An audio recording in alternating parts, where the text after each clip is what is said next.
Hello again, friends. Welcome back to Adobe Live. I'm Jack, and I am here again today with Fergie. Fergie's been working on a fun and festive gift wrapping app in Adobe XD. We've got a ton of people coming back for day 2.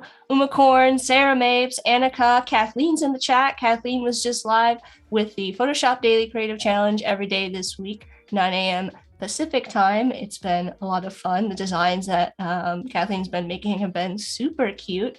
If you're joining us over on YouTube, come on over to Behance. That's where we'll be reading the chat, answering any questions that you have. Let us know where you're joining us from, and let us know what kind of names you have for this app. We still need a name for the app. We had some good ideas yesterday, so come on over be.net/live and say hi. After the stream today, we will have the Illustrator Daily Creative Challenge with Julia Vaca, so be sure to stick around for that. And with that out of the way, welcome back, Fergie. Why don't you give us an introduction, let us know a bit about you and what you're going to be working on today for those of us who are joining for the first time.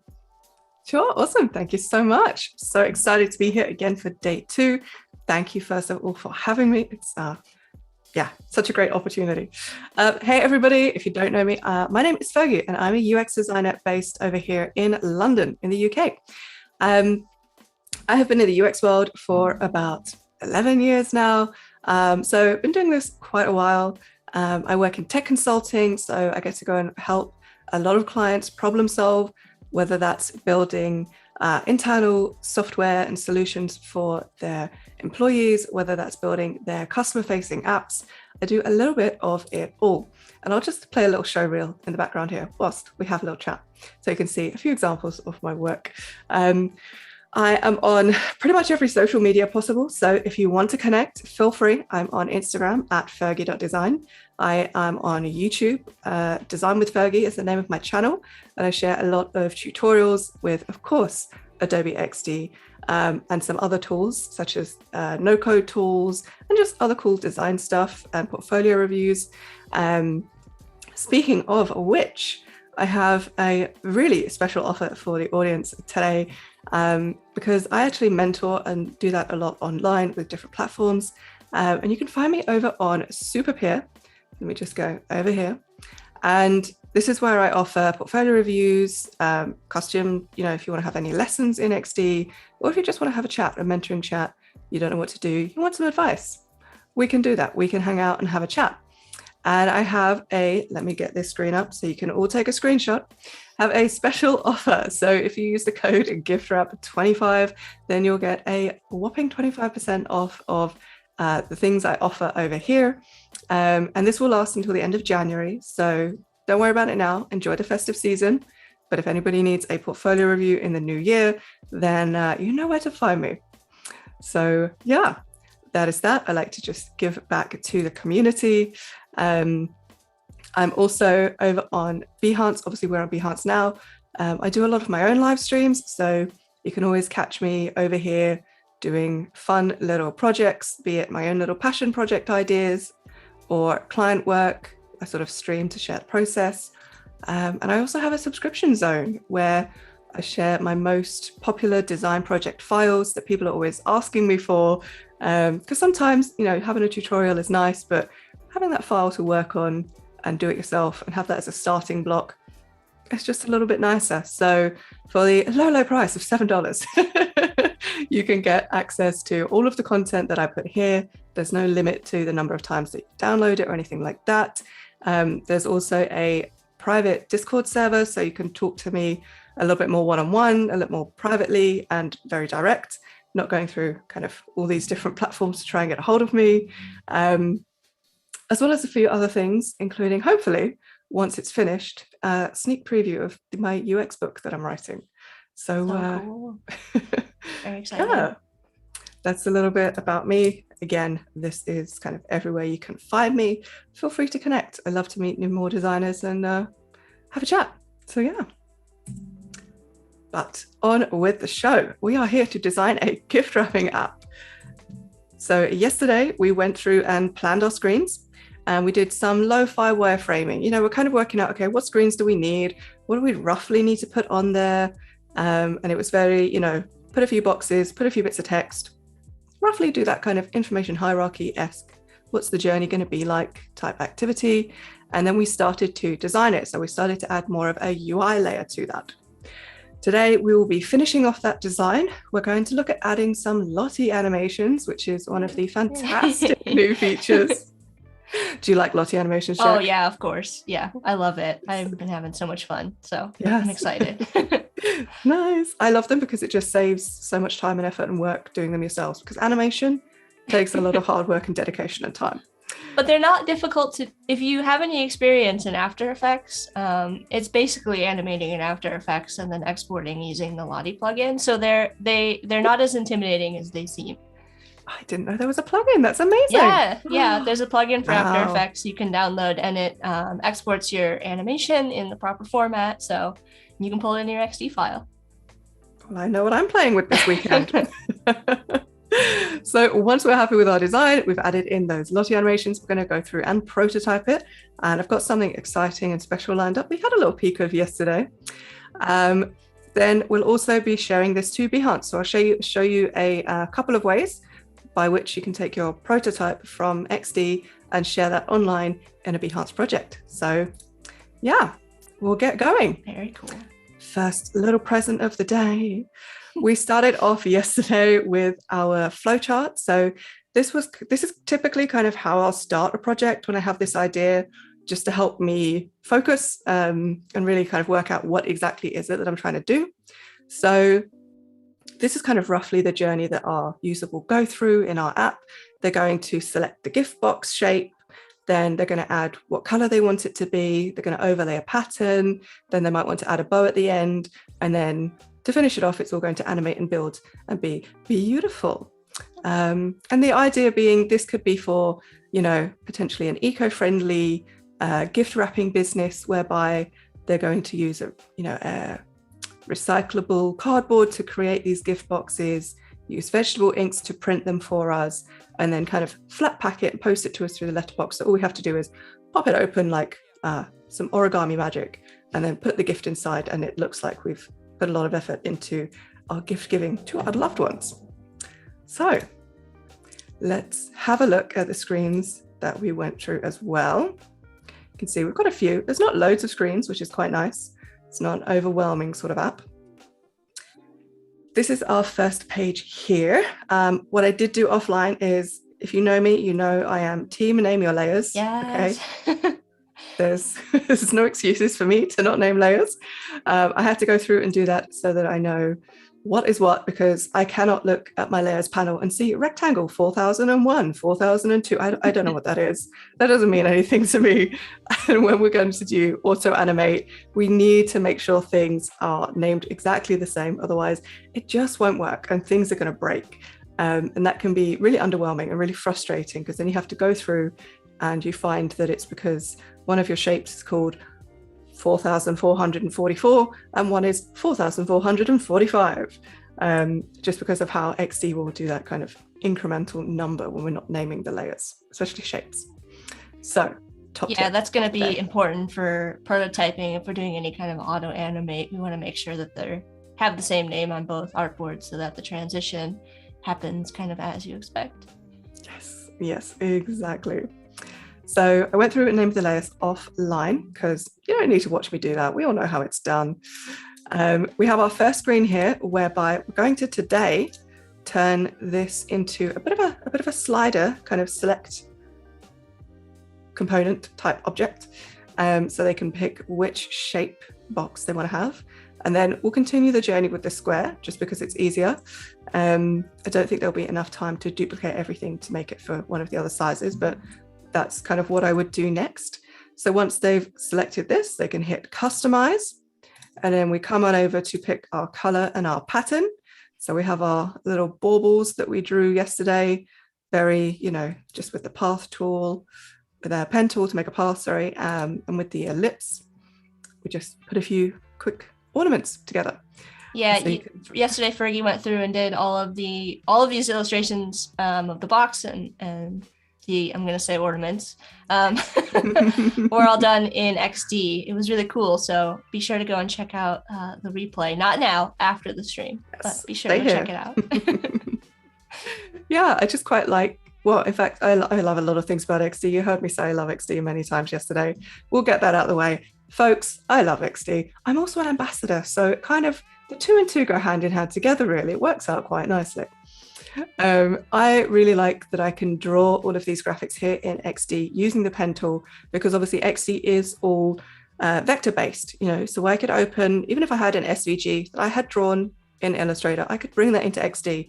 I don't necessarily have to jump between the different softwares. I can do everything just here, where I'm really very comfortable, to be honest, especially because I'm doing something that is really, really, really very basic. I've basically just drawn a shape with a pen tool. It's nothing crazy, and then given it a different fill color. That's all it is for a little box, and we just drew it with some perspective. Now you could do this in Illustrator with the perspective grid. Is that what it's called? Yeah, there's that, or like the free transform. There's a couple of different ways you can do it, but so many ways. You could also do it in XD. Yeah, but you could do it here. It might not be as perfect or as straight and level, but that's fine. We're not here for that. It's okay. We like little imperfections sometimes. MVP. Exactly. MVP. We were also adding in the patterns after that. So we have started to put together our components. So if I show you our component here for the color, we can turn our box. What did I do when I renamed my layers? I think I didn't turn the opacity back down on this one. Oh, there we go. There we go. So that was our little trick to get the shading in and just add a fill kind of over the top. We can have whatever color box we like. We have a few more to go in and add. And then we did the same sort of component for picking the pattern.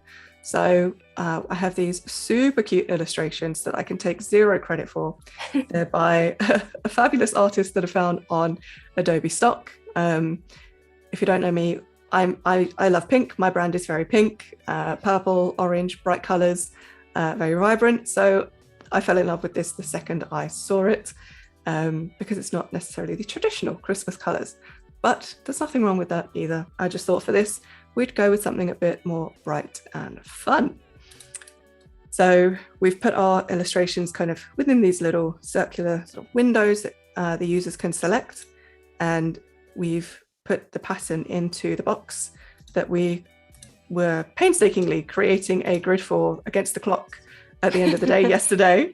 Let me scroll down here. And I did kind of actually tidy it up a little bit last night after the stream, just to make sure we had these easy templates that we could use to fill in the rest of the patterns today. So don't worry if you missed it yesterday. I will be doing a couple more of these things again today just to finish them up.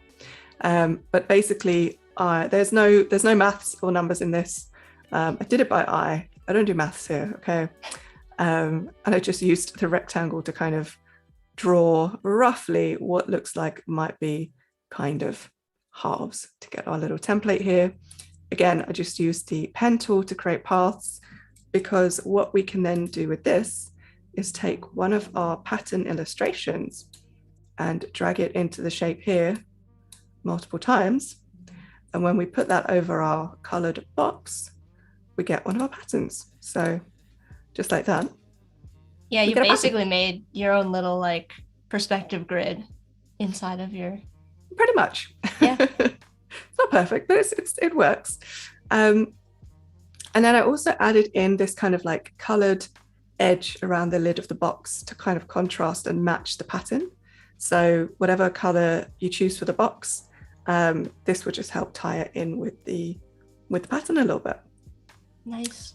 So yeah, what we have to finish off is adding on a bow or a ribbon So we were talking about potentially doing this with, again, another nice kind of swipe interaction or something like where you can kind of click through them and then select the one that you want to have. And then I did give you a little preview yesterday, but we have an animation here of our box coming together. This is with auto animate.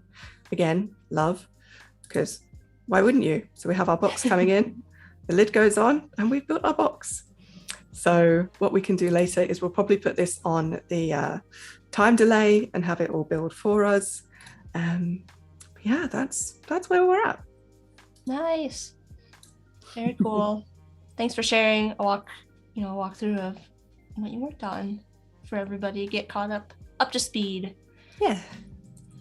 Hey, Chris. Hey, Sean.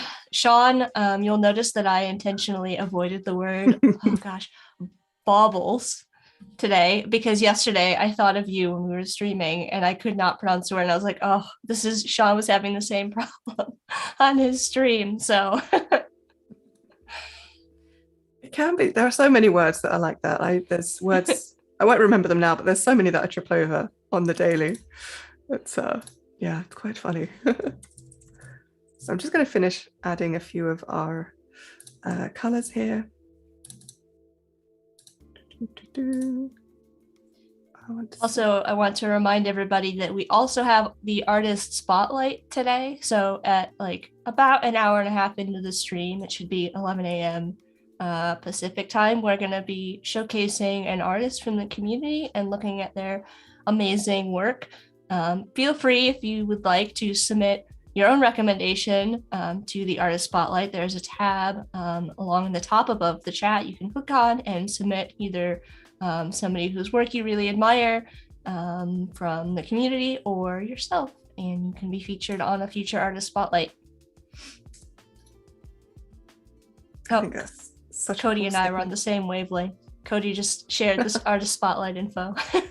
Awesome. Love it when that happens. I think it's such a cool segment just to see new artists or just anyone, just more people in the community. Oh yeah, I think it's so fun. I love seeing new Behance profiles that I might not have stumbled upon on my own. I'm like, oh, gonna follow that one. Okay, so you've seen I've just been adding extra states to our component here for each of the colors. And this last one is supposed to be gold, but I think I got it really wrong yesterday. It's a bit too peachy. So I'm going to go back to the default state because it's going to help us and do a little bit of a Christmas magic trick for us. Ooh, Christmas magic. So here for it. Yes, here for all the magic tricks. I'm going to share all the secrets, guys. Take note. So I'm on the default state of the component and I'm going to just double click on it so that I can go in and edit. And I'm going to select the color, just the ellipse shape that I have here. And I want to start playing around with this color to try and find something a bit more sort of gold, which I always find is quite a hard color to Yeah, it pick. Is. It's tricky. The metallics, just without it looking yellow or mustard or anything else. But I mean, that looks pretty good. It's not bad here. What if you like color picked the gold for the top, from the top of the ornament, and just like dragged it a little bit lighter? That's a good idea. Let's give that a go. Just a little eyedropper. And then, hey, look at that. Yeah, that's okay. That was a good idea. I didn't think of that at all. Good tip. I like. So now, what the magic trick hopefully has done in the spirit of Christmas is, because we've changed this on the default state, it actually kind of, I want to say filters through, but it basically applies it to all of the states afterwards. So I've not had to go through all 9 of the extra states we've created for the different colors just to change that one bauble color. So yeah, if you ever are building a component and you realize, there's a typo in a label, or I'm not really sure about that color, always go back to the default state, unless it's something that is only in one of the states. But if it's something that is in all of them, always go back to the default state, change it there, and it will kind of like push that update to all of the other states for you. So very, very handy tip there. Also really good if you're working on I think we touched on this a little bit yesterday, Fergie, if you're working on something and the color palette needs to change. The same thing, if you got that component on all of your artboards for like a website or something, you can easily change that color across the whole site. Yeah, that's something I love about libraries. So you'll all see that I have this, libraries panel over here with a few of the things that we're using, like the illustrations, and a few bits that we've added in, a few things we found in Adobe stock. But what I love is with the colors. So if I zoom out, you can see we've got the kind of teal color, the pink. If I decide to come in and change, can you do it from this library? No, I need to go back into the documents one. So if I go to my document assets, you see I've got some of the things here as well. But if I do a right click and edit, wait, why not letting me edit? Okay. Maybe because it's linked. Yeah, so it's if I just add one. There we go. Just got a regular one. But if you've just added it in like I just did there, you can edit this. And if we decided we don't want to use pink, we want to use purple, we just move this and it will change, or it should change everything. There we go. You can see everything's now this kind of purpley color instead of the pink that it was before. So it's always quite nice to, if you're thinking about changing the color of something, use this to do that, because it will change it everywhere, which is saving you a lot of time, a lot of energy. And if you don't like it, you can just press undo. So yeah, and I'm just going to do Control Z. I've got a pink back. And if I don't want this anymore, because I want to make sure I use my linked color, because that's coming from my library that I just showed you, then I can just remove it and go back into one of my many, many, many libraries. It's really such a useful feature, because they work across all of the different Adobe Creative Suite apps, which I just think is great. So if you've done these illustrations in Illustrator, you can add them in. If you do some photo editing or anything in Photoshop, you can add it there and then use that photo wherever you want. So yeah, it's really helpful. Yeah, I love libraries. They're super handy for making sure that everything kind of stays on brand across all of the different, software and that you might be using. Yeah. Super handy. Just gonna finish off a few of the patterns that we had. So I made my little grids here components so that we could make many copies of them, and just in case, it's always good to make a component just in case. So we're going to create the pattern for this second row here of the pattern. So I'm just going to quickly drag and drop in the matching illustration, and you see, because I'm just dragging and dropping into that shape, it uses it as the fill. So this has been so easy to create, quite frankly, rather than trying to just place it. I mean, you can do, there's nothing wrong with just placing them a bit more organically. You could do that too, but this is just the route that I went down. So we have many, many nutcrackers. We could even, or wise men or kings or whatever they might be, we can even kind of click into them to go to our image and use the reflect tool if we want to add a little variation. Yeah. So it's kind of tilting one way, tilting the other way. Do all sorts really. So we could just do that to make it a little different. Yeah. And then what we're going to do with this, let me just cut this and then come to our component here, make sure I'm on Nutcracker 3. And the first thing I'm going to do is just take our little selection highlight. Where are my layers? Selected, there we go. So yeah, name our layers so I knew exactly which one it was. Make sure we're selecting the pattern that it is. I'm just going to remove that one, paste the one that we want in, I'm pretty much just lining up. I'm lining it up centrally and then to the bottom here. And for the lid, maybe we could use one of these greens so it's not as pink. Let's go with the dark green. And just like that, pattern. Got another pattern down. Voila. So we'll just do a couple more of these, not just 3 more of them. So let's do the rocking horse. Yeah.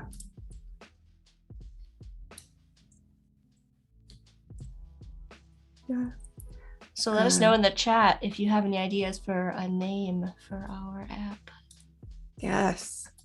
Somebody yesterday mentioned Rapid, so I used that for now.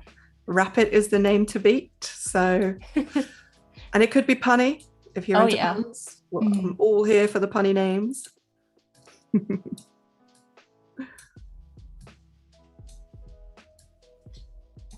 So Fergie, I don't think you mentioned this yet, but how did you get into user experience design? What led you to this on this journey? Ooh, good question. I had studied graphic and digital design when I was at university. So was quite lucky that I got to do like a little bit of everything, from the super difficult animation things to After Effects, movie making, which I love and admire, but definitely don't have the skill for or the patience for. And I had really gotten into doing sort of web design and app design at the time. I knew how to sort of do some website coding with HTML and CSS. So, the iPhone was out. So that kind of, I think, really pushed this kind of apps space. And I thought, oh, well, this is kind of fun. And when I graduated, was applying for those kind of web design and mobile design roles, because the term UX wasn't exactly a thing yet. It was, but it wasn't as widely known in the industries. So I became what was then, I guess, just a web designer type person. Can't exactly remember the job title. I don't really get caught up on those kind of things. Is the role going to do what I want to do? Yes, cool, yep. I'll take it. Which I think is a good thing to keep in mind when you are job hunting. Don't worry about the job titles. And especially since they're always changing so much. Like I feel like the job titles change so often. Yes, they really do. So that was kind of it. And I've always sort of been mostly in consulting and agency kind of world. I had a couple of years when I was doing UX design in investment banking, so for one of the big investment banks in Europe, and that was great fun. But just for my personal style of working, it was quite. I just realised I've overwritten that one. Not a problem. We have an undo button for this. So the style of working like in-house for me was a bit repetitive. So I did a couple of years and then decided, let's go back to consulting. And I've not really looked back. I really love it because you can work on all kinds of client challenges and everything. So yeah, that's kind of how I got into it, and I just love it. So I've stuck with it. Yeah, it's always nice to be presented with different challenges, different work. I'm kind of the same way. I like having a variety of different projects to work on. So yeah, I can totally relate. Because you were in illustration before, right, Jack? Yeah, my background is I've had a very interesting career path. I started with medical illustration, and I've done a bit of animation and eventually meandered my way across to now my role as a UI UX designer. So yeah, I started in illustration. I still do a lot of illustration, but I find that I really enjoy solving the problem solving side of things. It's very satisfying. What was the coolest thing, or the thing, the whatever it might have been, that you enjoyed illustrating the most, doing medical Oh, illustrations? Like that to me sounds like that must have had to have been my so yeah. detailed. Am I allowed to like say the clients I worked for? I have worked on the younger, I would say, audience. So mostly what I did was higher ed, higher education, textbook publishing. But I really enjoyed working on the younger age group stuff. I just found the style to be a little bit more like I had a little bit more creative license, I guess, in that world, in that work. So those were more fun for me. Oh, cool. That must have been so much fun. Oh, this responsive resize, go away. Don't need you right now. Love you, don't need you. Just get art dancers so they're not headless dancers. Tanya saying, you both just answered a bunch of questions that I was wondering about. Well, feel free to ask them. Ask away, Tanya. Let us know if you have any questions. We are happy to answer them for you.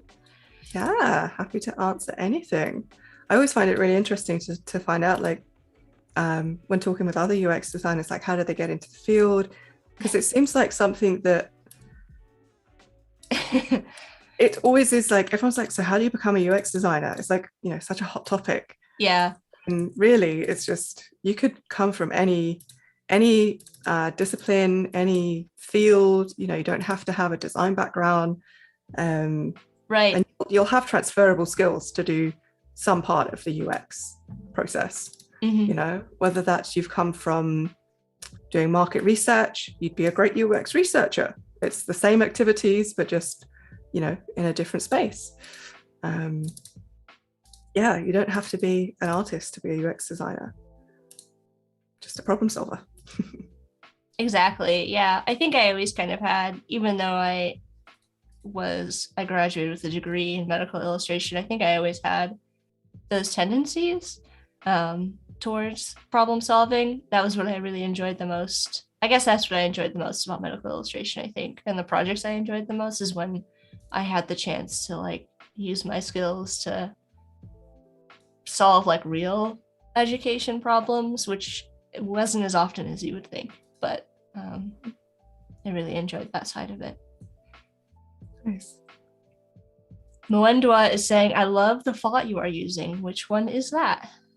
I think maybe the ribbony one. The ribbony one? That is, it's called Bageo. Yeah, Bageo. I'm pretty sure I bought that from Creative Market. Oh, okay. Yeah. A bit of a font hoarder. Shock horror. Yeah. Oh yeah, I know the feeling. I mean, show me a designer who isn't. I mean, let's if you didn't hoard fonts, I'd be worried. I'd be like, you're a real designer. Are you sure? But look, we all have the same bad habits. Let's take do it red to match the lipstick or something different. Tanya saying, I went to college for the last 2 years for graphic design, but I thought I wanted more to animate and special effects. Wanted to do more animation and special effects. But I don't like it as much as I do designing and figuring things out. Yeah, I mean, that's really, you try a bunch of things and see what kind of areas you like and don't like. I mean, you can still apply those skills to whatever you choose to do, right? I mean, I think that's what Fergie's kind of saying, is that like anything that you learn still has an application in whatever career you choose.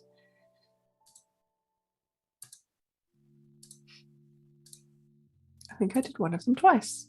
How overly enthusiastic of me. I think it's because I did the horse yesterday and I've done it again today. Yeah. Let's just delete that state. That's fine. There we go. No big deal. Another nicely in order, which if you like things named and in order,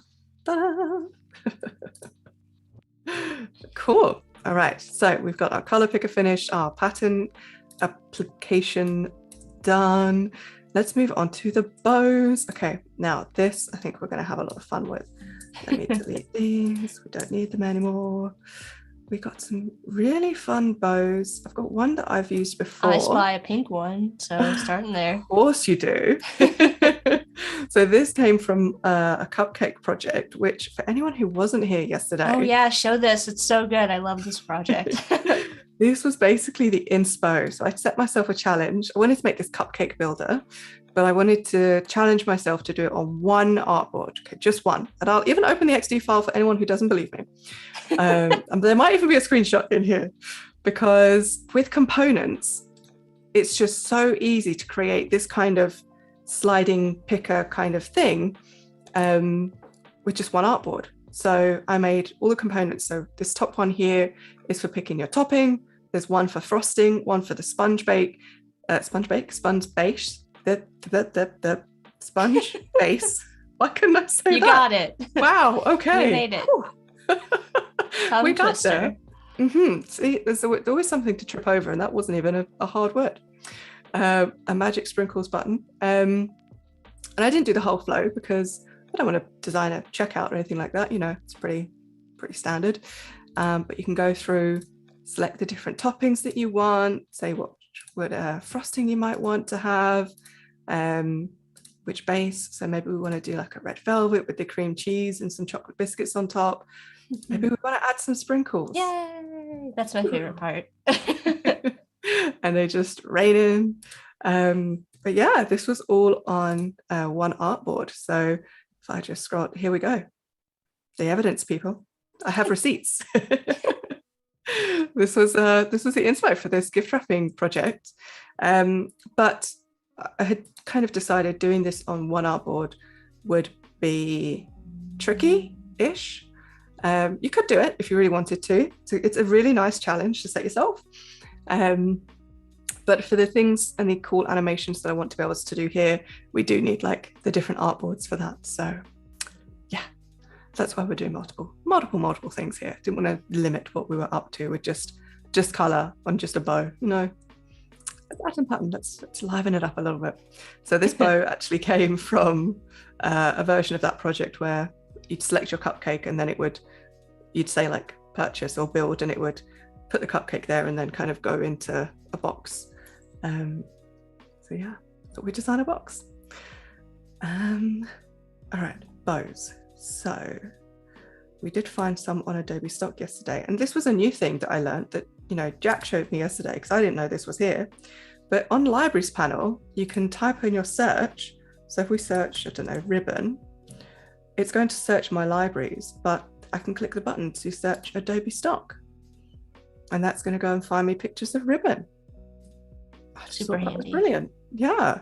To have that right in XD, like where you're working, so you don't have to go into the browser or go anywhere else. And you can add the previews to your library, or you can purchase it straight away.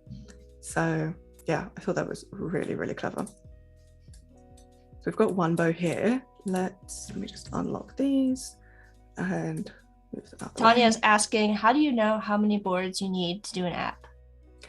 Oh, so this is kind of part of my planning that I started with yesterday, because this literally has just been this idea in my head. Like, I'm just praying it all works out how I picture it in my head. This is really That's live. This is live. Yeah. So I did draw out this this flowchart, and for anyone who wants to draw these kind of things, the fabulous plugin that I use for this is called Whiteboard. It's been my favorite for a number of years now. Especially, I can highly recommend. It's so good. I use it all the time as well. It's so handy. So you can pull in a flowchart, like just example, or mind maps. They have all kinds of things. So especially if you're part of like a remote agile team, a lot of these will be really familiar to you. But you can pull it in as like a base, and then you edit and move everything around.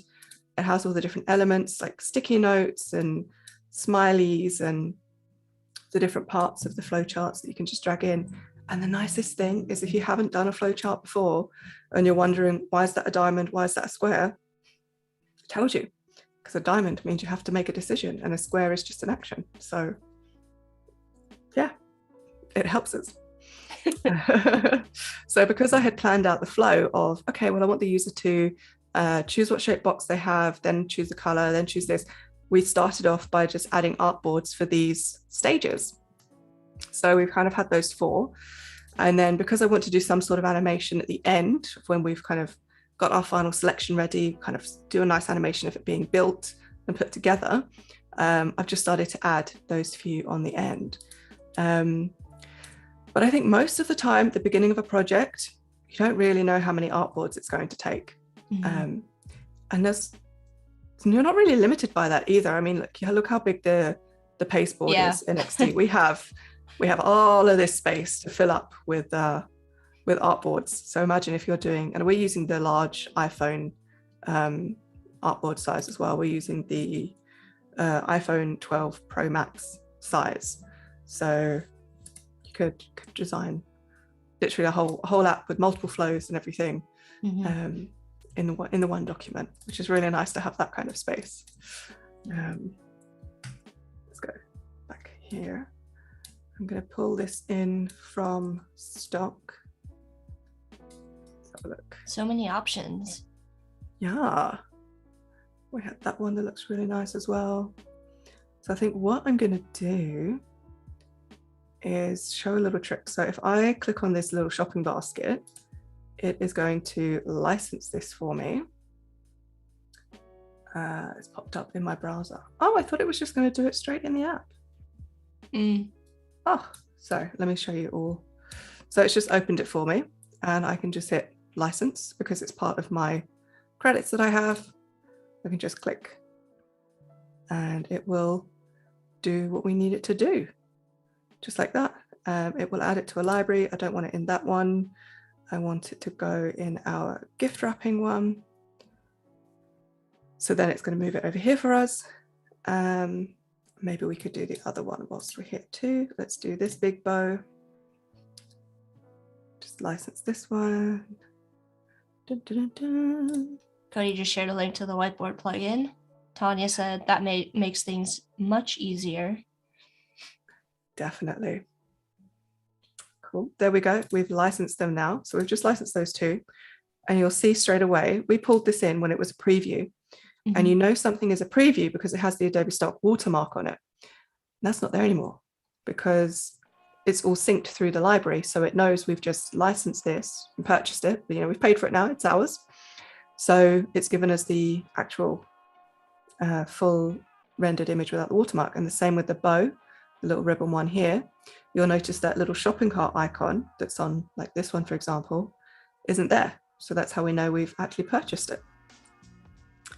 So, and if we hover over, we can see what type of asset this is. So this was from Illustrator. This is an image. So, we can open up these things in Illustrator if we want to. But what I would love to show everybody is, can I do this with this? No. Okay, so let's take that one away. Let's use this one because it is an image. We can do a right click and edit in Photoshop. That will open up Photoshop for us. I've got my library here. See, it's everywhere. Can't get away from it. But what we can start to do here is edit our image. So we know, well, I know that we don't want a white background on it. So the first thing is I can use the wand. I can get rid of that and I can hit save.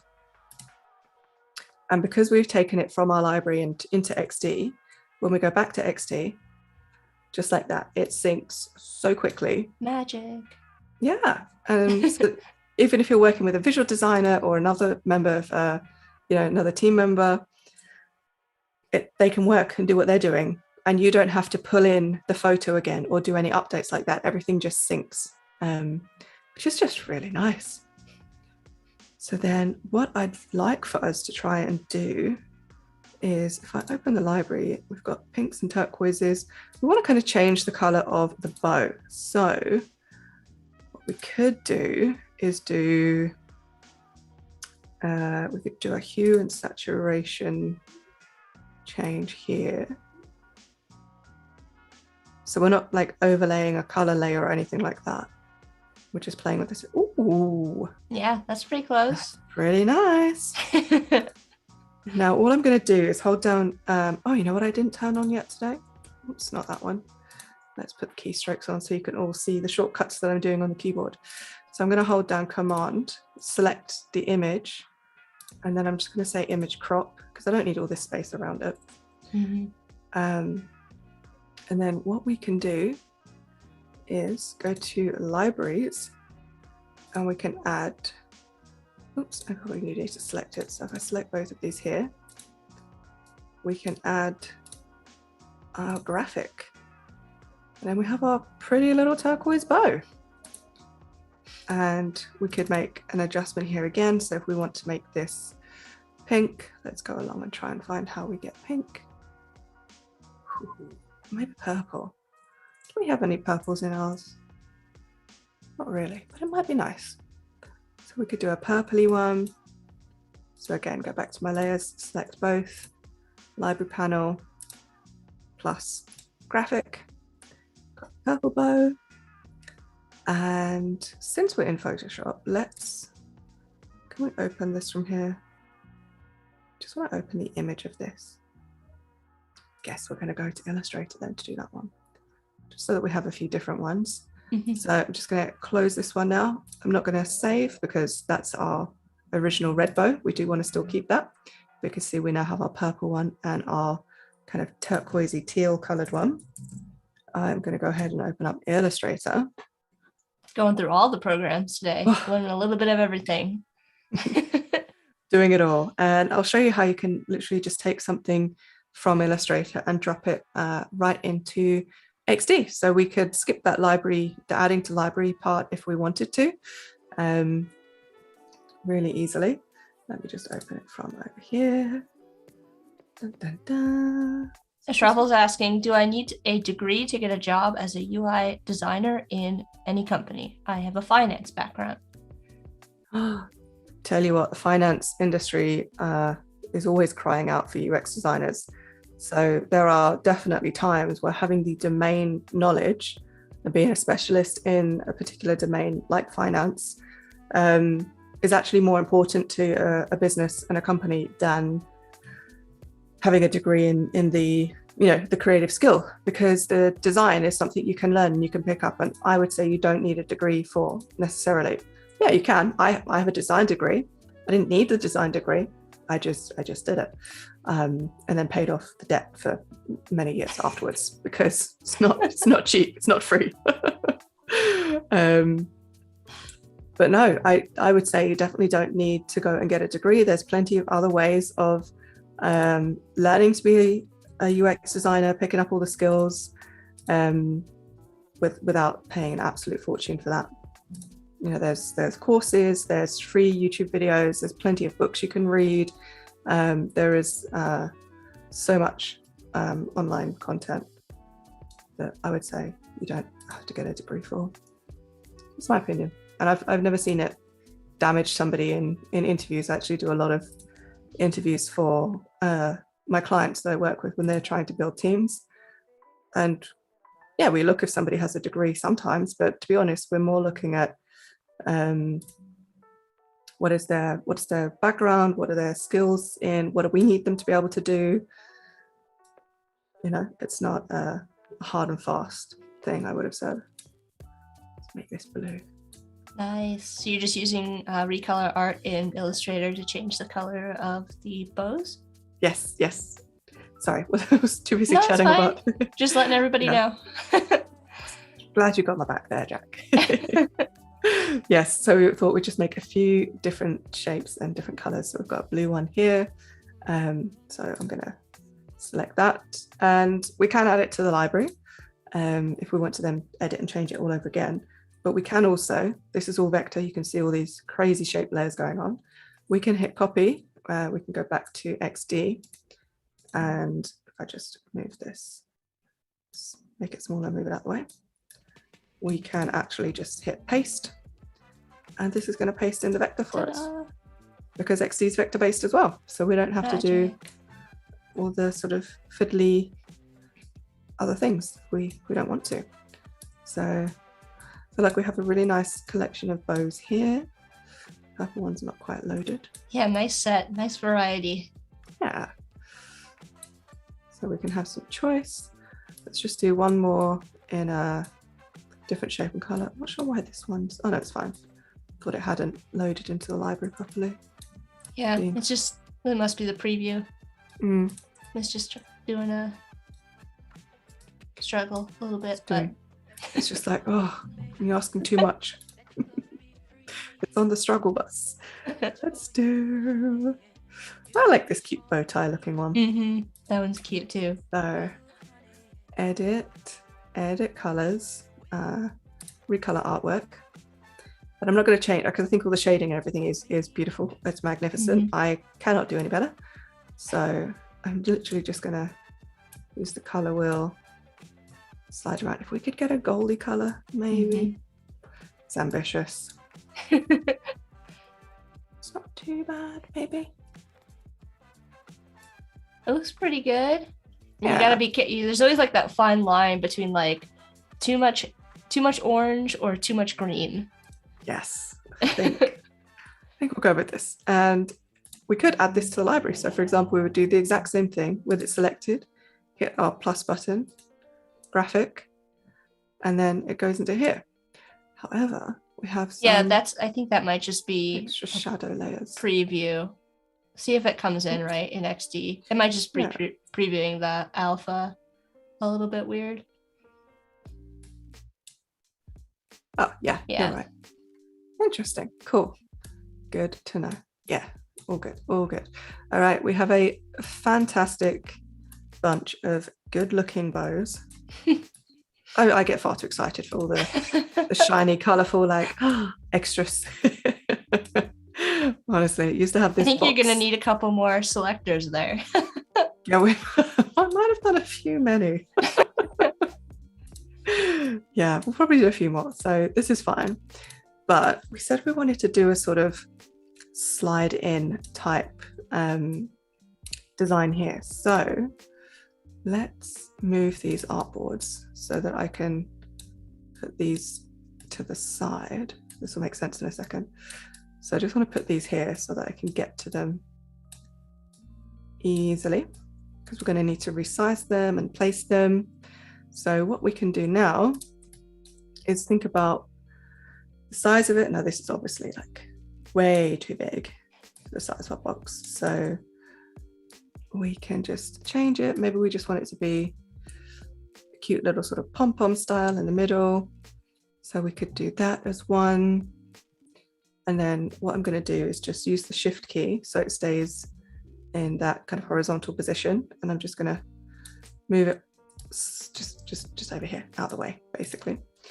Then we'll take our pink one, which I think we'll leave as it is, and put that one over here as well.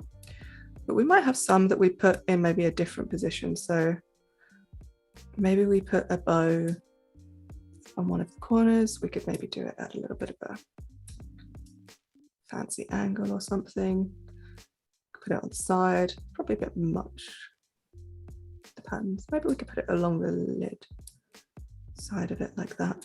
No, yeah, that might work nice. So you're basically just setting these all up in the position that you want them to be when they slide in, like final, and then sliding them off so we can set them up to animate. Yeah. Just might try this little 3D transform a little bit just to see if it helps. Let's see how this works with the bow shape. Nice. Just kind of faking that perspective a little bit. I think that's pretty good. So then again, I'm just going to hold shift and move that over here. And got a big purple one. Might only do one of these. I don't know. We'll see. Well, maybe you don't need the red because you've already got the other colors kind of match your color palette. I think so. And yes, Cody is reminding everybody that in 40 minutes we'll be doing the artist spotlight. So be sure to nominate yourself or somebody whose work you admire to the artist spotlight tab right above the chat, and we'll be taking a look at someone's work and showing them off in about 40 minutes. So Cool. Okay. It's good. It's good. I think we're gonna make it. We can do it. You're doing fine. Plenty of time. Yeah. And then let's do another side bow because I think that was kind of nice. So I'm going to Command T to bring up our 3D transform, or you can click the little 3D box over in the inspector panel. I just love keyboard shortcuts. They make life so much easier. I need to get better about using them. I'm so bad. That and like remembering the names of the tools. I'm like, that the one that does this. Yeah, the names of things that's a struggle. Then all I'm going to do is kind of zoom out, take one of our bows, put it kind of far away, and then go to my layers panel. I'll start to select all of them. Yeah, that's all of them. And just going to space them all out equally. So this is going to turn into our little slider carousel of bows. But I just want to make sure it's already looking fun. Like, I feel like this is already a party. Nice. Because really what I need to make sure is only one of them is on screen at a time. So I might need to put a little bit more space in them. Yeah, more space. Mm-hmm. But what we can do, here's another trick of the day. Second festive magic trick. Oh boy. I'm going to group them. Mm-hmm. And then we're going to turn on stack. Yay! One of my favorite tools. And what this is going to do is allow us to control that spacing in between. So it knows that this is a horizontal stack of items and not like this. So this means that if I change that spacing from 77, I mean, you can see it's all kind of odd at the moment. We could, we can click into the stack, and a little similar to repeat grid, you can hover over the spaces and change them individually. So I could put loads of space here, a little space here. But actually, because I want them to be consistent, what I'm going to do is type here 100 pixels, and we're going to see that's enough. It's probably not quite enough. So we can type in 200, and it just moves everything for us. So that one looks pretty good. Pretty good. Oops. Nice. Nope, don't click the box. That bow goes up there. Just so this one needs a little extra space. So what we can do is just add that in because all the others fit fine. And then as we select that bow, this one's off screen. So this is going to be our nice little carousel swipey component. I don't actually know what it's going to be called. Horizontal slider, maybe that's what it's called.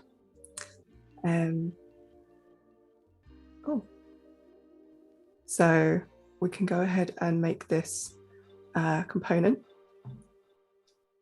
What I'm going to do is mask it. So we only want this to be visible. It's my rectangle tool over our box. So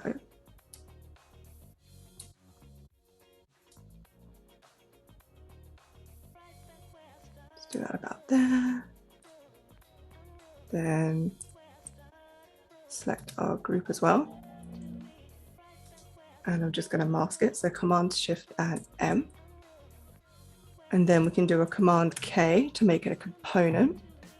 And what we could do is make it so that for the default state, we actually don't show any of the bows. So I could move that here just to be off screen. I think that should be about right.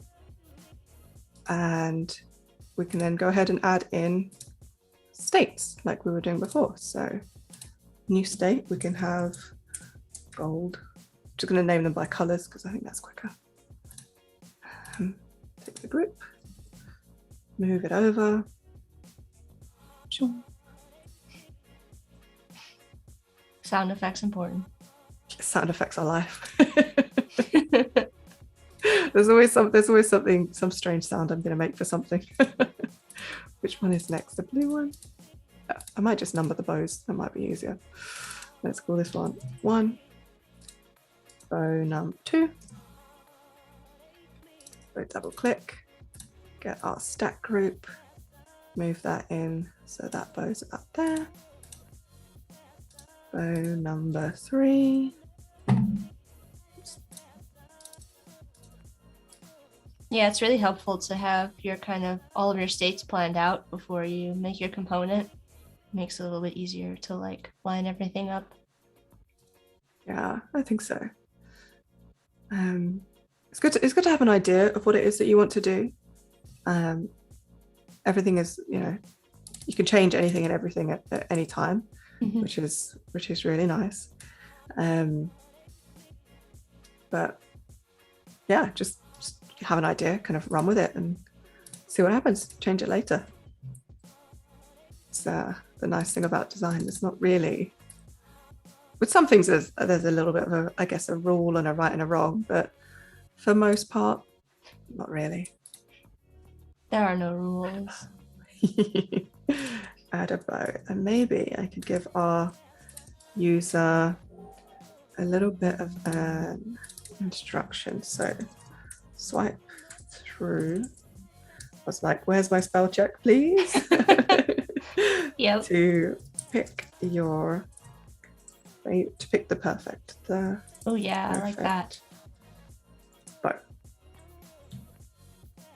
And then we'll make this more of a text box. Hold down Alt.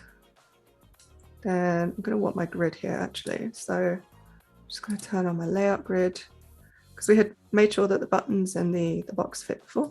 Just want to make sure the text is kind of in the same column space. That line height is ridiculously tall. There we go. And we can make this a bit smaller. So this could be maybe size 14. I think that's okay. Let's turn that off for a second. Swipe through. What size is our title? We can make this a little bigger. Maybe a 20.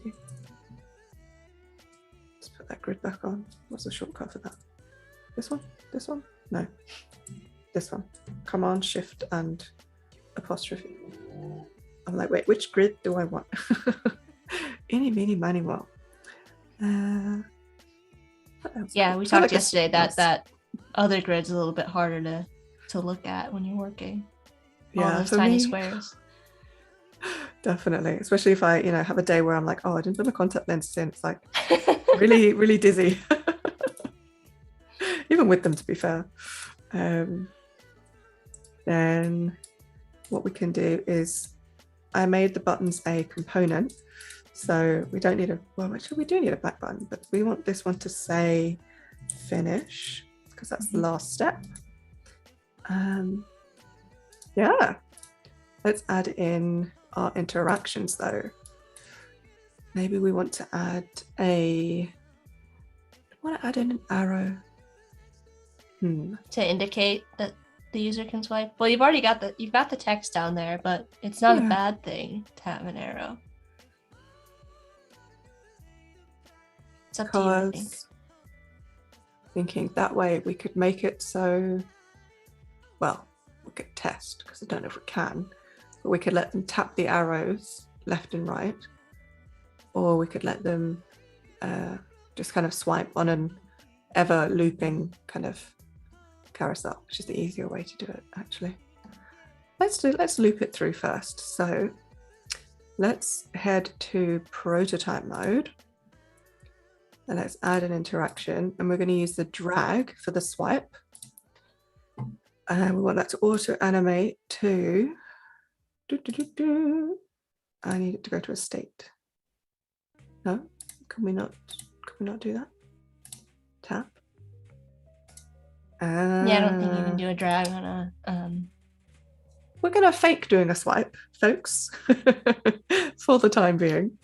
So we'll just use tap because we want it to auto animate rather than just transition. I think that's, I mean, if you did really need or want to have it do a drag gesture, you could, I guess, theoretically have a whole bunch of artboards to have it drag through. That would be like the old way to go about doing it. So yeah, we could do it that way. Or we can just do a tap. Do a tap. MVP. Chat. Let's see what the chat want to see. What does the chat want to? Yeah, sure. Anybody want to learn which way around to do this? I can show both. It's okay. I think we have time. From 1, if we tap, we will go to 2. 2 is going to go. This is why the numbers were easier. 3. Yeah, that way you're not trying to remember which one comes next. Yes. 3 to 4. 4 to 5. And then 5 is going to swipe back to the beginning of the default. So we'll have a nice loop. So now if we just preview this, you'll see, tap. We need to change the speed, I think, for them. Maybe. If I like, let's pretend I'm swiping. I think the only thing is that one at the end, 5. Yeah, that one goes back to. I am going to set that duration to 0 seconds, because that way it will just do it. And then we won't get that kind of spinning backwards effect. That's just a cheat mode coming in. There we go. There we go. So now it looks like it's on this kind of forever loop, rather than spinning all the way back to the beginning, because we don't make anybody dizzy if you have lots of options there. And I think, yeah, the duration was just a little too slow, so I might just shorten that to about 0.4. Let's have a look. Yeah, that's about right. 0.4.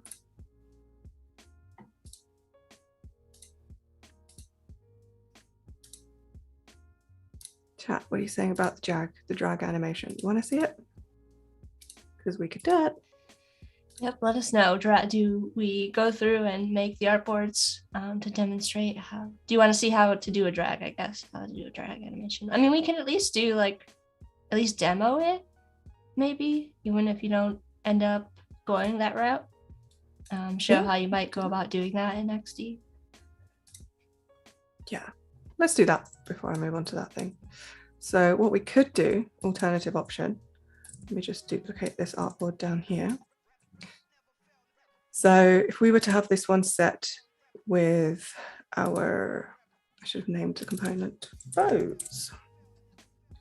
So that's our default. We can then duplicate the artboard, and then what we're going to do is go in, select our component, select 1, duplicate, put that for number 2, duplicate. Melinda wants to see the drag option, so get one vote for it. Here we go. We're doing it anyway, folks. So here we go. We've got it all on the different artboards. So all the pretty bow options. All right, we're going to go to prototype mode, and with my component, oh, it's got it set to the component. What we're going to do is actually slightly different. So we'll select the artboard, select drag trigger, and that is then going to go to the optional bow 2, just like that. So select the artboard, take our little blue anchor handle here, drop it over here, drag, auto animate, and just like that, it will do it for all of our artboards. Hopefully. Let's see what happens when we go back to the beginning. So now if we drag across here, it looks like and behaves like that real slider, because I'm controlling them and going backwards and forwards that little bit. But yes, like going back to the beginning, I don't quite like that as much.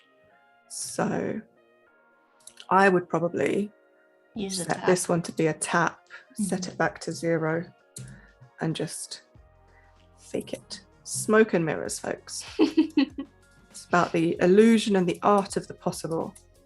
And because we know the developers can do this. Yeah, that's a good point there to say, like, if this was actually going to be a real app, we're just kind of giving the developer what we want to happen.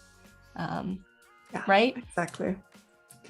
And then if this is what we want to do, we want to use this drag interaction, and we've prototyped this all together, we could set our home screen. We can call this bow selection drag interaction, and we can share just that one flow with our engineering team. So from this, we could select the development view setting, which would give them access to know the easing, the duration of that easing animation and everything, so that they could then code that up for us. And then we just generate the link and send it over to them.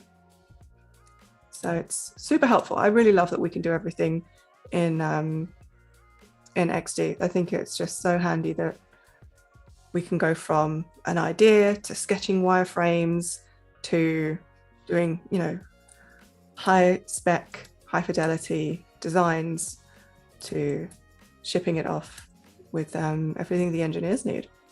Yes. It's pretty, it's pretty powerful. Cody and Moenua both like the drag interaction. Cody says that looks great. Moenua says that's awesome. So Yay. Big thumbs up. Glad you liked it. Okay, so we were going to do a drag animation here, but we've learned our lesson. So what I'm going to do is unmask this. There we go, with a G, not an M. Remove that white box. Select this group here, and this is literally just my different box shapes. And we're going to turn this to horizontal scroll. So we'll make a scroll group out of it. And then I get these little handles to play with that you'd be familiar with from Repeat Grid.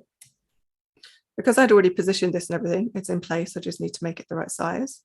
So now if we go into preview, I'm using my trackpad for this. You could click and drag and use the mouse.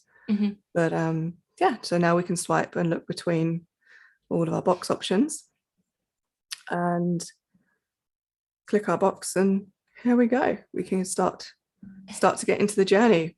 So yeah, it's really starting to feel like an app now with all of the interactions wired up.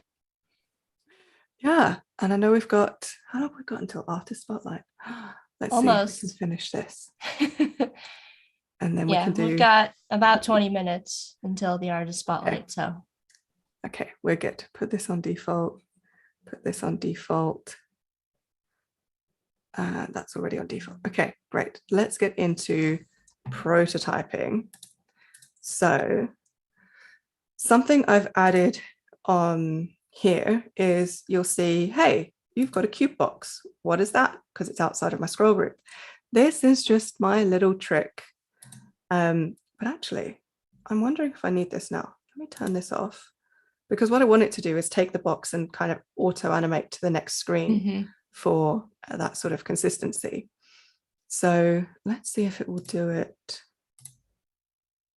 Yeah, okay, so it's harder to see with this background color, actually. That we might need to change that. We need to make this like super dark color.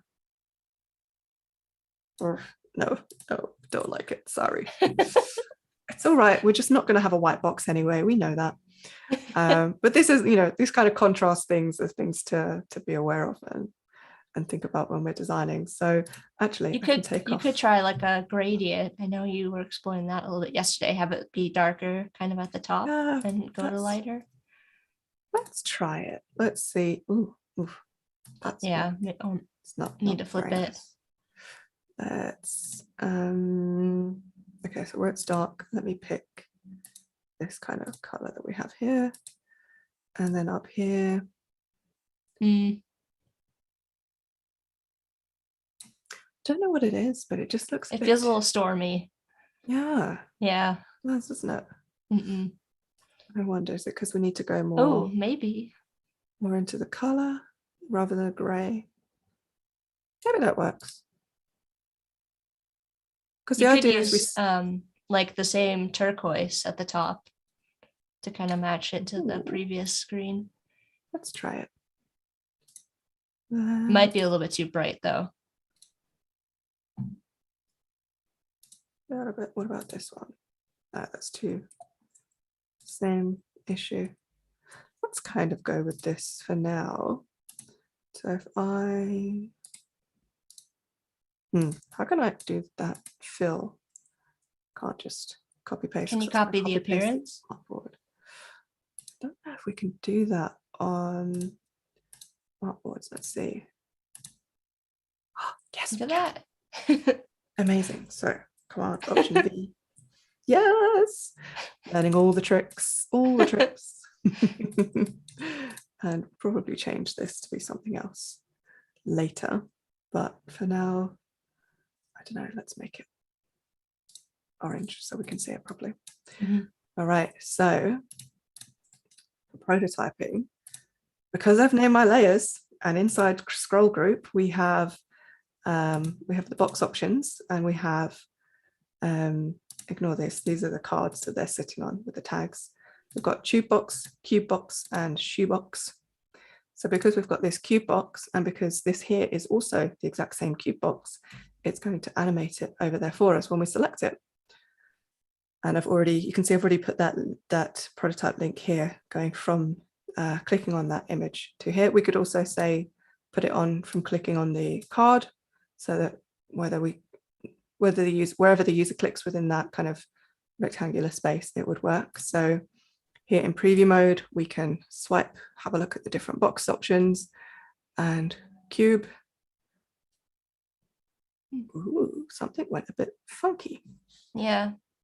Let's see, is it from this one? Maybe it's because I've got two things going on. Tap, auto animate, duration 1 second. Tap. Let's make sure they match at least. Let's have a look. Yeah, that was kind of weird. Tap the box. I'm wondering if it's because if the other artboard also needs to have that background, if it's animating to like white first. Let's see, let's copy. Because of the gradient, although that might mess up your background, yeah. But we can put a white rectangle behind it, yeah. That might work. Just all the way at the back. And then what we can do, let's see, because we might just have to fade it to 0. Oh no, that was okay, but it didn't animate. Yeah, I don't know what happened to why the box isn't transitioning now. Maybe it was doing it from my sneaky layer. Okay, so what we'll do is we'll take our cube box from inside our group here, copy it, and then just on top of that, we're going to layer it. Oh, I see what you're doing. You're going to make like a hidden one. Yeah, make it transparent. Like we said, it's not about making it perfectly work. That's for to happen when it hits code. So now we can swipe through. Lovely, lovely. We can, yeah. There it is. It was because I did a magic trick. I was being sneaky about it. All right, so then, actually we can test this. We need to add in clicking all of our colors. All right, so we've got our components selected, prototype mode, and then we're going to double click into our bauble. So clicking on the pink bauble is going to go to pink state. Clicking on purple bauble is going to go to our purple state. Let me just make sure this is in default mode. Yes, it is. Okay, good. Because then it should copy all of these down for us. Blue goes to the blue. So we're just going to match these all up. Oops. Clicking too many times. Green.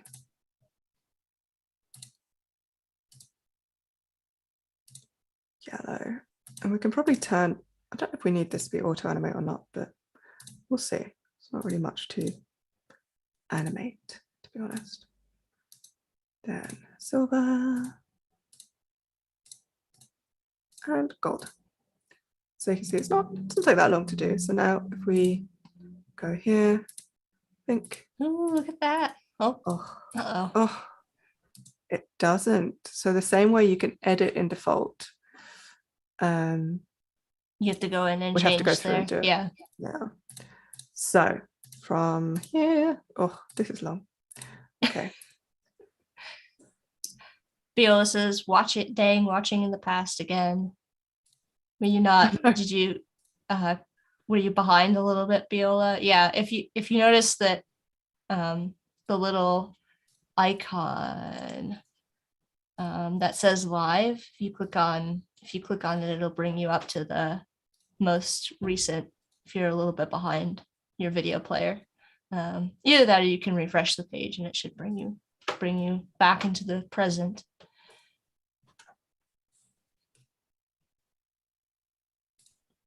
Oh, I'm going to regret picking so many colors now, aren't I? We'll do it for the first few. I mean, yeah. Oh, I really wish it did that thing from default. That's Default, yeah. I wonder though if I had added the prototype links like this first And in then default made the component before making the states, yeah, if it would have I wonder them. Yeah, that would be something to see. I wonder. We could check that. Let's go to design mode. Let's make sure this is on default. New state, tester, prototype mode. No, nope. just doesn't do it. Oh well, it's okay. We're gonna like click through these as quickly as we can. Yeah, and you don't have to, I mean, you can do a few of them and yeah. That's not the best use of time or the most interesting thing to see. So let's just do this top row here, maybe. Yeah. So go on here. Purple, blue. Let's just make it so we can sort of switch a couple of them, but you'll get the idea. This is just gonna switch everything around for us. Let's make sure we wire in the pink because we know I'm probably going to choose a pink box. I mean, let's be real. I know I'm going to pick a pink box. So now here in our preview window, we can see, firstly, we get this little finger pointer. So we know there's a link here. So we can click on pink to make it pink because we've gone through a couple of them. From pink, we can go to purple. From purple, we can go back to pink. So we can kind of click through our top row here of colors for our box. And okay, so when we got to turquoise, we didn't have an escape plan from turquoise. Go back to pink just quickly. There we go. All right, so yeah, you get the idea. So you can click through all of them and it will be the same sort of thing for the pattern. So let me just set this back to default. So that's ready for when we go through. Where's the timer? 5 minutes. Okay. All right. So when we click on this one, it is going to go to Nutcracker 1. This one is going to go to beating drum. Nutcracker 2. Let's do a few options. Let's do snowflake and let's do dancers. Okay, so then if we go from Nutcracker, we might change our mind. So let's only do a few of them. Snowflake. We might want to also do, hey, dancers and our beat drum. Yeah, so Fergie is just flying through, adding the tap trigger to each of these to select the different states that we've got set up here. Up, just because we have quite a few to do. Let me just click through them as fast as my mouse will let me. And then let's go here to snowflake so that if we select this, we could go back to one of the other few that we've got already wired up. dancers. I didn't have to do that second one. Oh, okay, and then from dancers state, let's add a couple here. So yeah, the prototyping does, depending how detailed you want to be. If I was to put all of these in, obviously it's going to take me a little bit more time. But you don't have to add absolutely everything, especially for doing any kind of proof of concept design. You can just do that doesn't need one. You can just do the few that you think you need to do. Because those are the patterns we know we're going to click through, we can also pre-select, predetermine, what color the box is going to be. So we've got Nutcracker one. I think they're all very pink and turquoise, but obviously snowflake dancer. So the orange box here, not really doing it for me.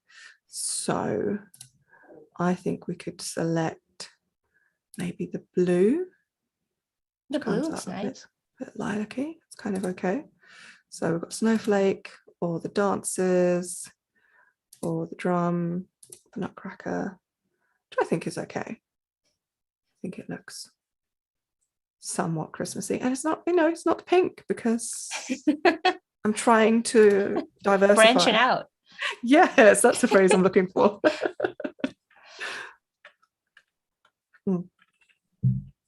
Okay, so we have a few there. Let's go ahead and set it back to our default. So what this means is just that when we're going through our prototype, we're going to click on a few colors, but then go back to the purple, so that when we go from section page to page, it looks like we're, oh, this is what it was. We don't have to click that. We can click the button as well.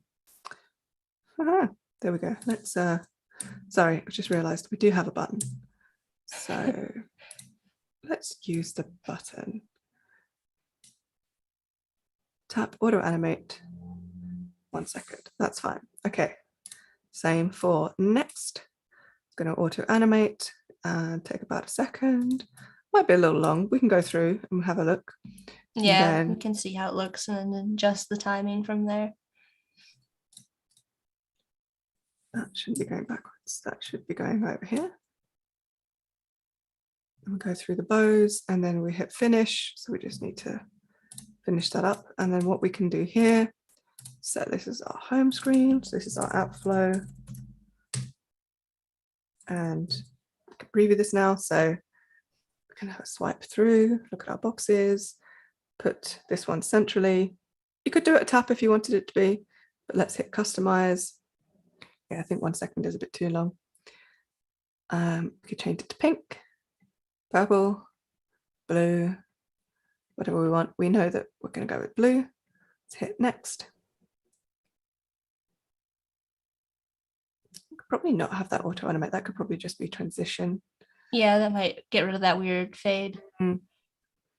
We can add our patterns here. Yay, look at that. Snowflakes. Fancy.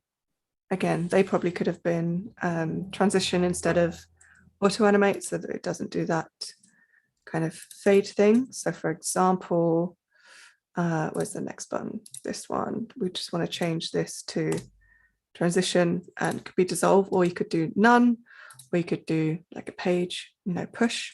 So we could say push left, I think, if we wanted to do that kind of thing. I think I'll just do none. And then we don't need to worry about the timer. So we just click next and it just goes next. Let me see. I don't think we can change these all at once. So if I click that one. Oh, no, maybe we can. Oh. I'm holding down the shift key. Yeah, you should be able to do it on multiple. All the little things. There we go. Oh no. Undo that. Undo. Don't do it. Don't I meant dissolve. Don't dissolve. Oh. Oh, undo is my best friend sometimes. And then we can just do it really quickly. Oh, that's super handy that we can actually do all of them just from hitting that. Okay. Dun, dun, dun. 1, 2, Sweet. All right, let's preview this, and then I think it's just about time to hop over to the artist spotlight almost. Sounds good. Okay. Let's, I think I know we're going to go for, yeah, we'll go for a snowflake pattern or something in the end, but let's set that to default, and then we'll add a bow, and then what we'll do in the design here is apply the colors and everything that we've just chosen. So what I can do is take the box fill, copy that, and we have on this artboard our cube. So let me double click into here, paste the box fill.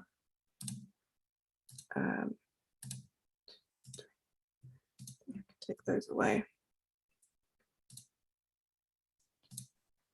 All right, are you ready to hop over to the artist spotlight?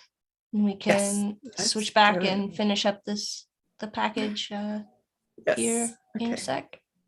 No. Awesome. Woohoo. All right, so we're looking at Jamison Perkins Behance profile today, which is really fun. I see automatically some Fergie colors going on in the profile here. Yeah, so anything that you want to take a look at? I mean, obviously, I think the first one you're going to pick the first one. Kind of a sucker for these colors already. It's already like, oh, what's this? Looks interesting. Phil, the app that you talk to. Phil helps track your feelings by asking you simple questions, getting those feelings off your chest and recognizing them is the goal.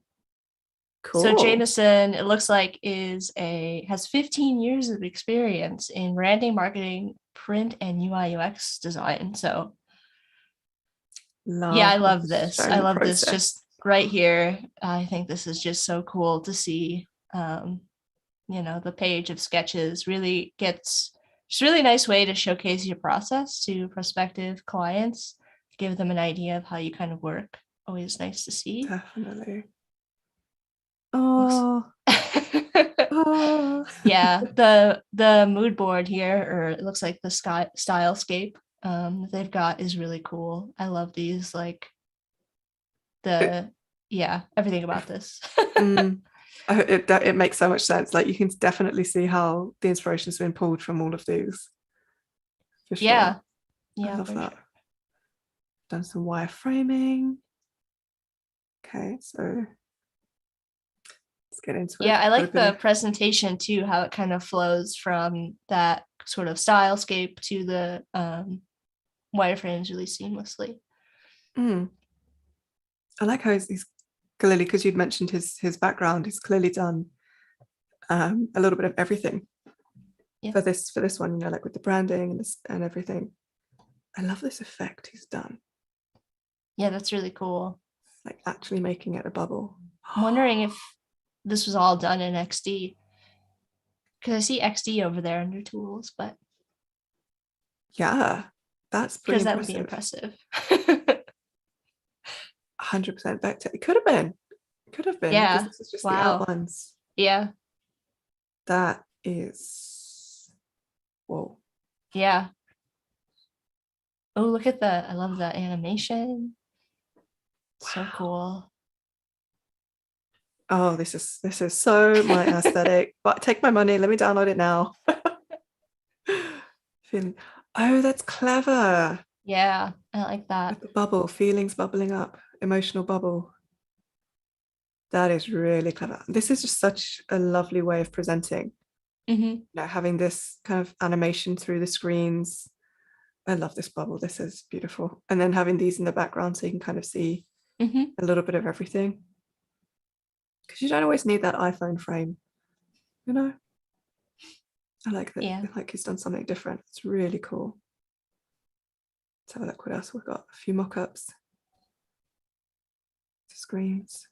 Yeah, I like that they've kind of customized their mock-ups. Like you said, it's not just an iPhone screen. Like having it be a mock-up that has like that little bubble in the space with the screens is really cool. Yeah. helps keep everything kind of on brand for the app.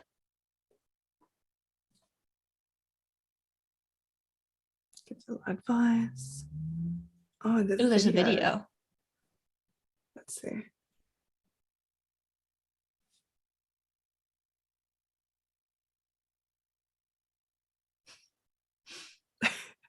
Bubble's just going to take a break.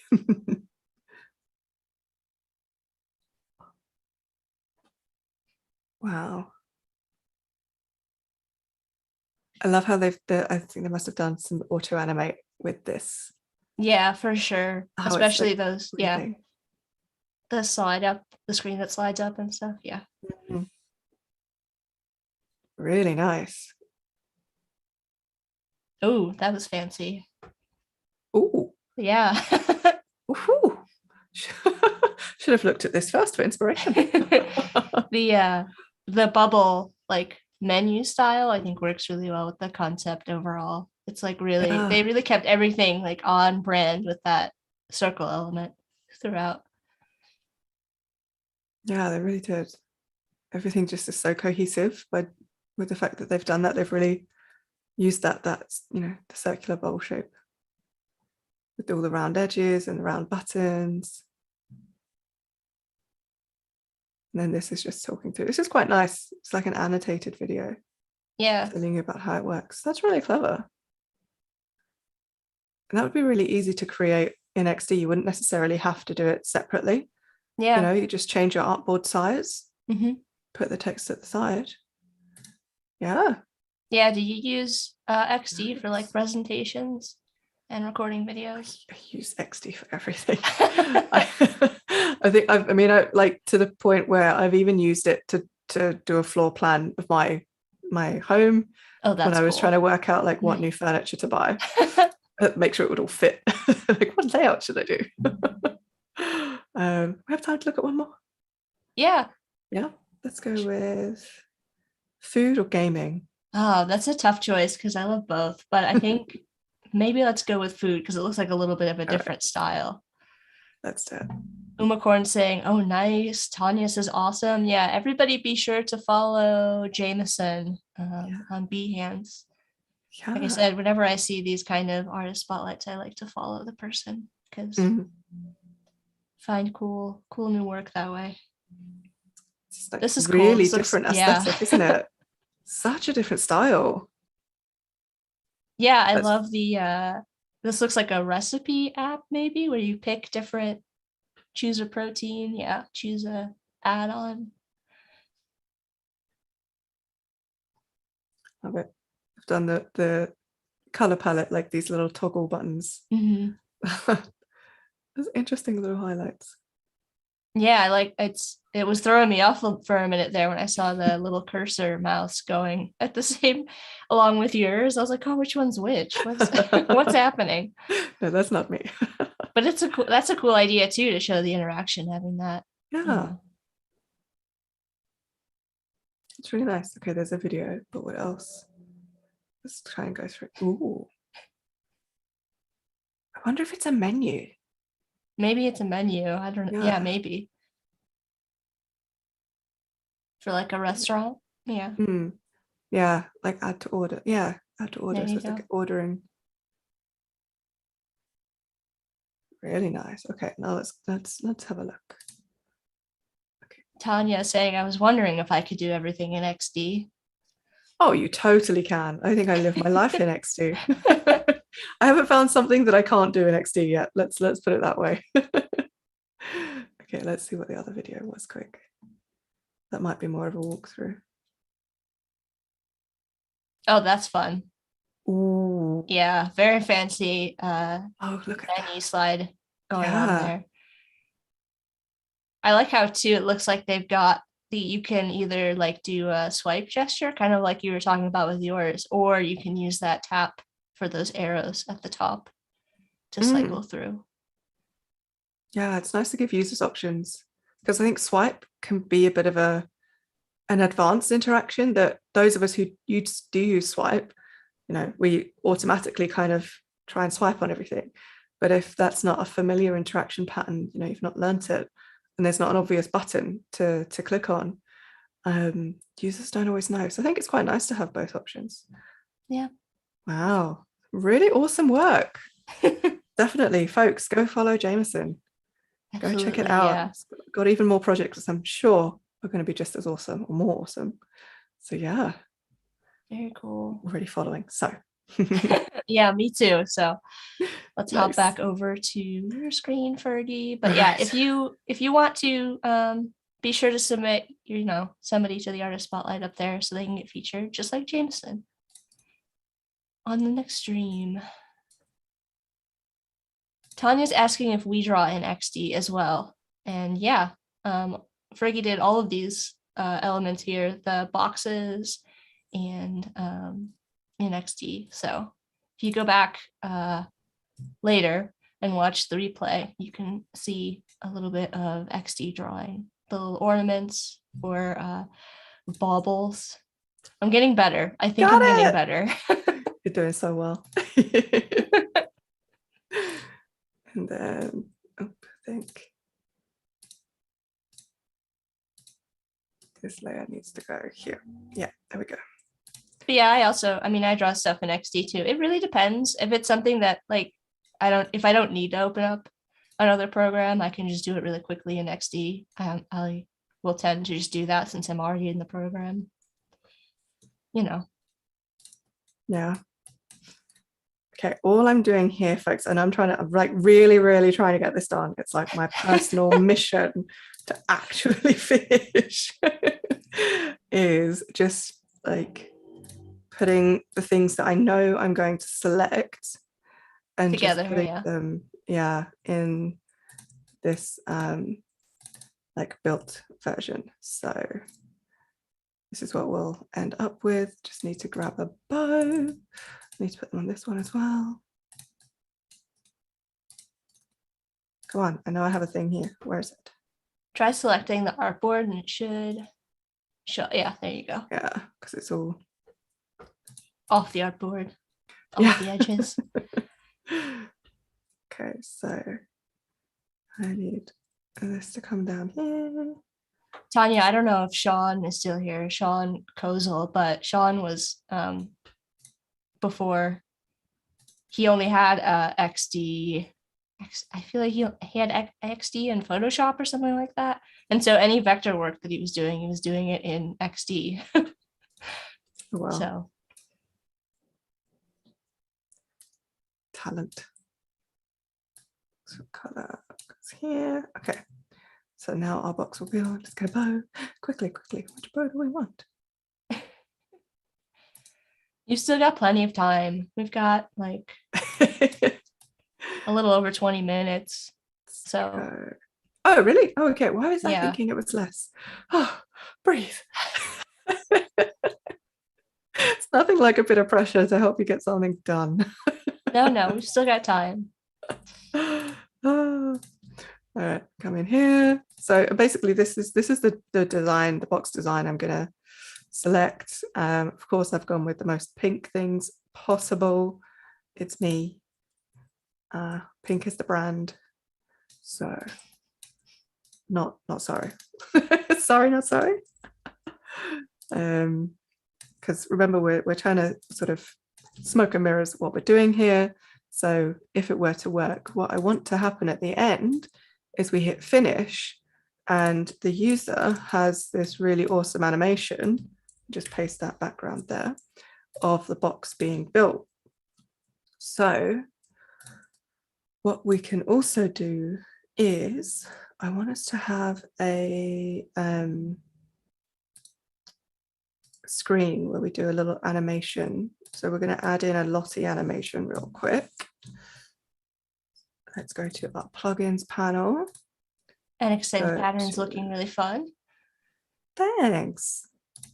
Oh, yay, Lottie. We're going to get into Lottie. Yes. So yeah, this is a plugin that you can install right in XD too. Yep. And you can search for existing Lottie animations, or you can hit that little My Lotties up there at the top and it'll take you to any animations that you've put together in Lottie. Mm-hmm. So trying to look for something Christmassy. That's like, a cute Santa. Yeah, we're gonna do it. Like as though he's about to go and build your box. Oh He's coming yeah, out of that one's his coming out of the box. That's perfect. Hello. Look at that. Okay. Insert as Lottie. Oh, oh, oh, oh. Let's select our artboard. Insert as Lottie. That's quite big. Okay. You can scale it.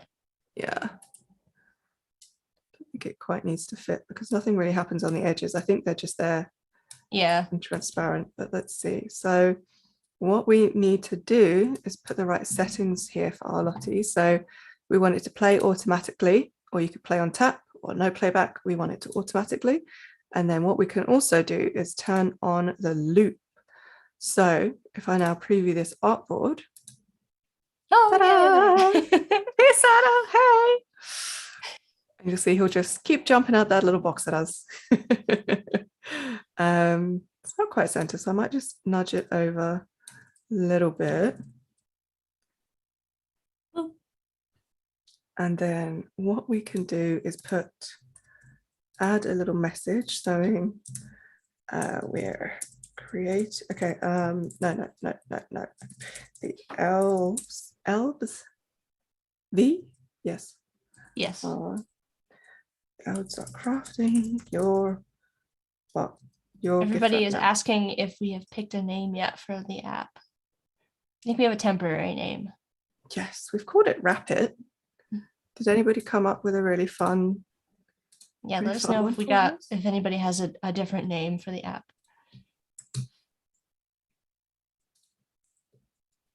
Just adjusting the text. Annika says, can you change the colors of presets in Lottie? I'm guessing you mean the animations that you search for, like other users have created. I know that on the Lottie website, you can change the colors.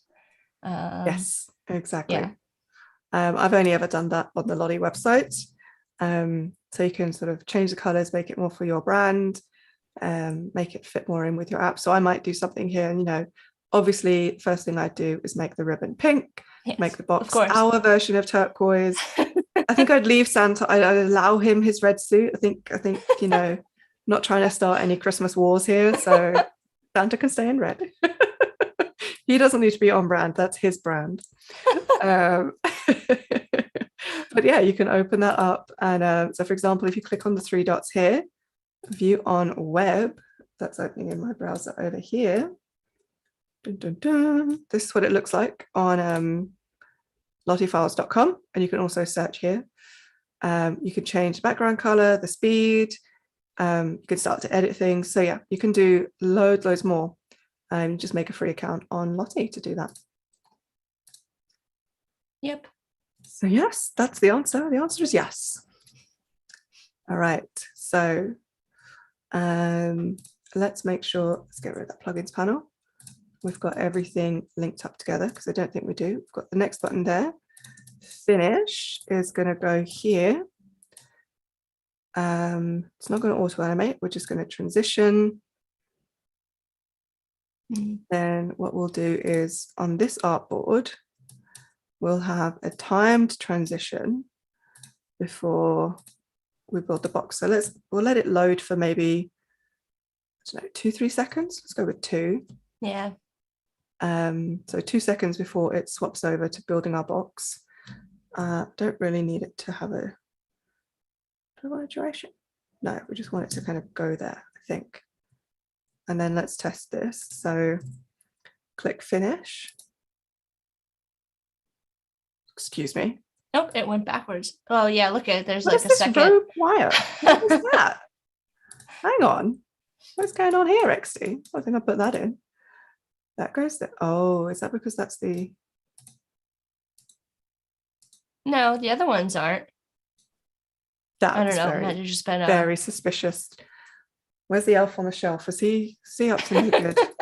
Causing havoc. That elf. Oh, okay, let's double check that. I want to make sure that finish button. Oh, now it's completely removed it. What is going on? Yeah, make sure you've got like the whole button object selected. Yep. Button, right. we want to go here, please, on tap. You're just going to transition. None. That's okay. There we go. Not quite sure what that was. A little glitch in the matrix. We've got Santa for 2 seconds. No, something else has gone wrong. Yeah, doesn't seem that seems longer than 2 seconds. It does, doesn't it? I wonder if that's something to do with the Lottie being on loop. Can't imagine it. Let's put that on 1 delay, and let's put the duration as 1. Maybe I did something weird. 1, 2, swap. Yep. No. Try turning the repeat off on the Lottie and see if that fixes it. Just have Santa jump out at us once. No, there's something going on with the wire between those two. This is really strange. Let me just click on your artboard again in prototype mode. It looks like there's a rogue wire What's there. That?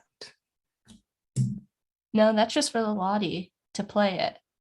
Oh, was that what that was? Yeah. Yeah. I didn't even look. Okay, yeah. Lottie playback play. Excuse me, XD. You're showing me up. Oh, so cheeky. Okay. Plain artboard. Drag and drop over here. Let's tie a tap and see if it will play nice that way. Yeah. Yeah. I'm just wondering if it's a weird thing with the Lottie animation. Yeah, the time trigger not working. Not loading building. Same. Okay. All right. Yeah. Well. Okay. So now I changed. Let's work out how long this was. How long was that animation? Not helpful. Yeah, it'd be nice if it gave you a little duration indicator. Yeah. Okay. Well, I'll try once more. We'll just use tap as a backup in case we need. We'll put it on a 1, 2, 3, 4. Let's put it on a 5-second delay. I think that's how long the Lottie might be.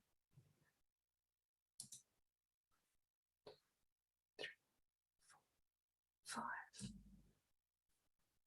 Okay, no, really showing us up today. That's funny. It must not. The two must not play nice together. It's the only thing I can think of. I guess this being on a time trigger though. Maybe that's something to do with you can't have two time triggers. Competing time triggers on the same artboard. That kind of makes a bit of sense. Okay, but that's fine. We will tap on this artboard to go over here. And then what we're going to do here is use our time trigger. So after 0 seconds, it will take, let's say, 0.6. Don't want this to be too quick. 0.6 to go to this second one, auto animate. And then we want the same again, time auto animate 0.6. And then that's our box ready to go. And we've got a minute. Yeah, getting close to the end. So yeah. Okay, let's not ambitiously try and add another screen. You could add a gift tag, but yeah, let's just go through this as a full journey, and then hopefully we can still show you how to full flow. We can show you how to add it to Behance. So we start off with our first page here. We've got our boxes. We want the cube. We could click on the cube, or we could click customize. We're going to go through, add whichever color we want for our box. I think we'll go with this blue color here. Hit next. And then we can select which pattern do we want. Let's go with the snowflakes. So cute. Hit next. Oh, we need to add the pattern and the color here. That's what I need to do. So then we fake drag. We can click through our bows here. Or we could go through and use the other flow that we had down below. We're going to go with this pink one here. Click finish. Yay! The elves are making it now. Ta-da! There it is. So nice. All right, so the only thing to do is copy our box fill color onto this layer here, as well as our snowflake pattern. Box fill color, that, put this here.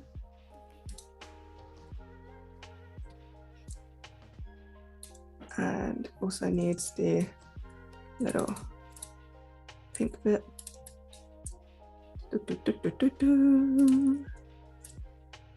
Nice. Ta-da! We made it. You did it. All right. So thank you so much for hanging out with us the past couple days here, Fergie, and working on this really fun gift wrap app in Adobe XD. Gift wrap app. I like how that sounds. Everybody be sure to stick around for the Illustrator Daily Creative Challenge that we've got coming up right after us with Julia Vaca. But yeah, Fergie, let us know where we can find you and this project and all that. Yeah, sure. So this project will be available on my Behance projects, so you can have a look at it again there. And I will, of course, link to these videos in case you want to rewatch anything.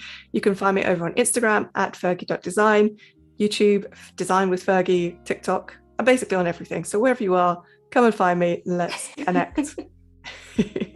And don't forget the special Super Peer discount code. Yeah, go back and watch the replay and screenshot it. Yes, but all right, thanks everyone. Bye. Bye.